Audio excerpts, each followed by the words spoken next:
Kevin Durant and Kyrie Irving have recently been traded by the Brooklyn Nets, which means they are now officially entering a rebuild. And given the context of their current young talent and their draft pick situation, the prospect of a rebuild has a lot of complications for it for Brooklyn. So I want to talk about that, as well as a little bit of just how much this was really a disaster. So let's talk about the Brooklyn Nets.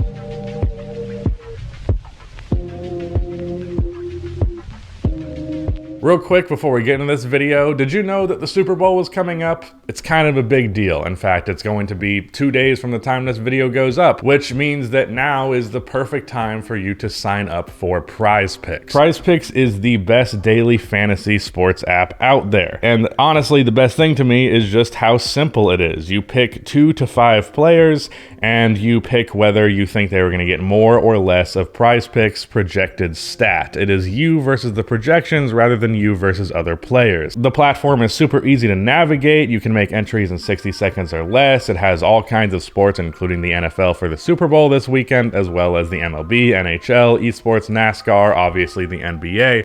And because of the Super Bowl coming up, Prize Picks has a great promotion for a free square for Patrick Mahomes. All he has to do is get 1 yard passing in order for you to win. And what's great for you is that if you have not downloaded Prize Picks already, first-time users that use my code RUSTY will get a 100% instant deposit match up to $100. So if you put in 50, you'll receive 50 back from Prize Picks and so on. So click the link in the description to download Prize Picks and use code RUSTY to get an instant deposit match up to $100. Thank you to Prize Picks for sponsoring this video, and let's move on. First of all, let's just take a look at the trade packages that the Nets got back for both of their star players. Looking first at the Kyrie trade, since it was the first one that went down, they got Dorian Finney-Smith, Spencer Dinwiddie, as well as a future first-round pick that definitely has some pretty interesting implications. It has, I believe, a top 3 pick protection on it, but otherwise it's a quite in the future first from the Mavericks, which could end up being pretty good. Then, of course, the Kevin Durant trade package ended up resulting in Mikal Bridges, Cameron Johnson, and 5 first-round picks. And of those first-round picks, if I'm not mistaken, literally only one of them has a protection on it. Otherwise, they are all unprotected and all going deep into Phoenix's future. So those are also picks that could yield pretty good results. It's just going to take a bit of time. Also, real quick, tonight on the Shoot Around, which is the podcast I host with Alex Hoops and Rudy, the editor of this channel, we're going to be going over the trade deadline and grading every move live in person. Everyone's at my house right now. Going to be the best podcast we do, probably. So check that out. Brooklyn has a little bit of a weird problem in terms of attempting a rebuild right now because they do not own their own first-round picks, at least most of them.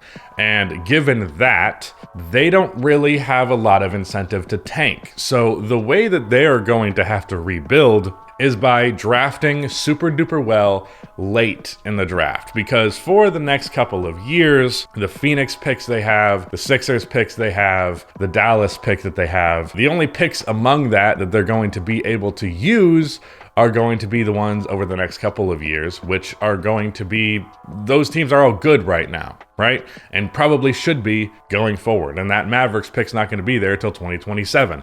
So right now, those picks are not going to be high in the lottery. This is not going to be a team that's going to be getting lottery picks, both because they don't own their own pick and because the team's picks that they do own are good teams.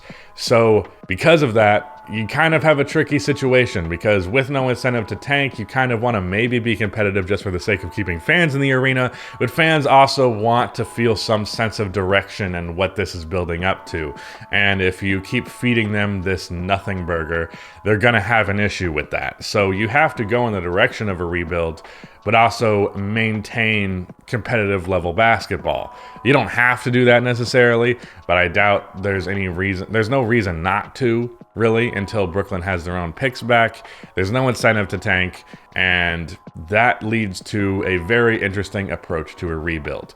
Now, what's interesting about this, given Brooklyn's history, is that we have seen them manage to build a team without their own draft picks in the past. The whole reason that Kevin Durant and Kyrie Irving even went to Brooklyn in the first place was how competent that organization looked following the Paul Pierce and Kevin Garnett trade, a few years after anyways, and how they managed to rebuild back into being a playoff team through D'Angelo Russell, Karis LeVert, a handful of young players on that team and great coaching by Kenny Atkinson, but pretty much every player on that team was acquired either through a really well done trade or through a late round draft pick, or maybe a guy who was, you know, a diamond in the rough in the G League or something like that. But generally speaking, the Brooklyn Nets have kind of done this before, and they did it without the assistance of other teams' draft picks. The only time they would get other teams' draft picks was when they would do something like, let's say, trade Thaddeus Young for a first-round pick that they used on Karis LeVert. Things like that were definitely happening, but they did not have some star players to unload on other teams in order to receive a bunch of draft picks back. They didn't get that luxury early on, so Brooklyn, I think, is starting off on the right foot with this move. Now, I realize a lot of people were talking about this not actually being that great of a return for the Brooklyn Nets, but I tend to disagree. While you probably could have gotten a little bit more if you waited in this offseason, at the same time, I think it's better not to delay the inevitable. And all things considered, that is not a bad trade package return for Kevin Durant, in my opinion, given his age and injury history. When we talked about potential trade packages on this channel, I kept saying that we're not talking about a really young and consistently healthy Kevin Durant here. His value is not what it used to be because of that. He is on a multi-year deal, and I do think he's going to be one of those players that breaks the conventions of age. Honestly, he probably already is. Most people who are 34, and especially off of an Achilles tear, are not as good as Kevin Durant is. The long term of trading for KD is not that amazing, so that's going to make the return a little lesser so. But you still are willing to give up a ton, given the new 2 to 3 year window, maybe, where having Kevin Durant can really win you a championship on that Phoenix Suns roster.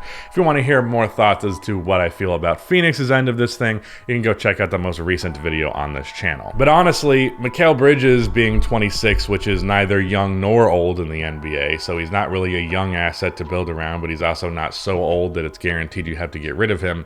Same thing kind of applies to Cameron Johnson, who I believe is like 25, somewhere in a similar ballpark, and also up for a contract extension.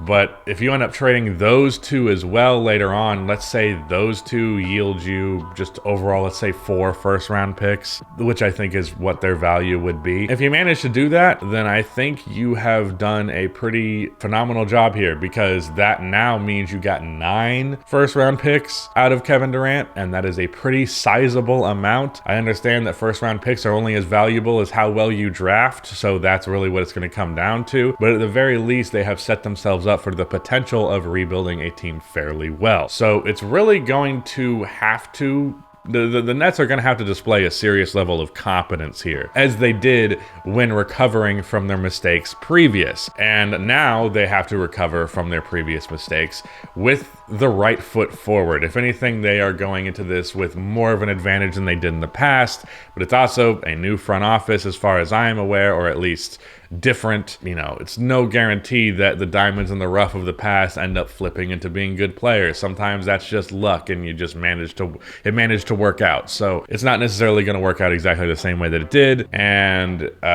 you know, hopefully Brooklyn learned its mistakes, but it's definitely going to be a bumpy road along the way. Now, I want to quickly talk about Brooklyn in general. I was really feeling positive about this team until the Kyrie Irving trade request came out. I even put a video titled "I Was Wrong About the Nets," where I felt like I was owning up to the fact that I made it clear that the Nets had no chance of making a good basketball team at this point, given all the crap that they'd gone through.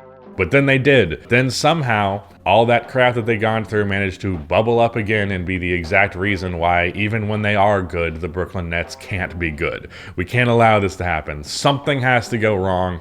It just always does. It has for the last 3 years.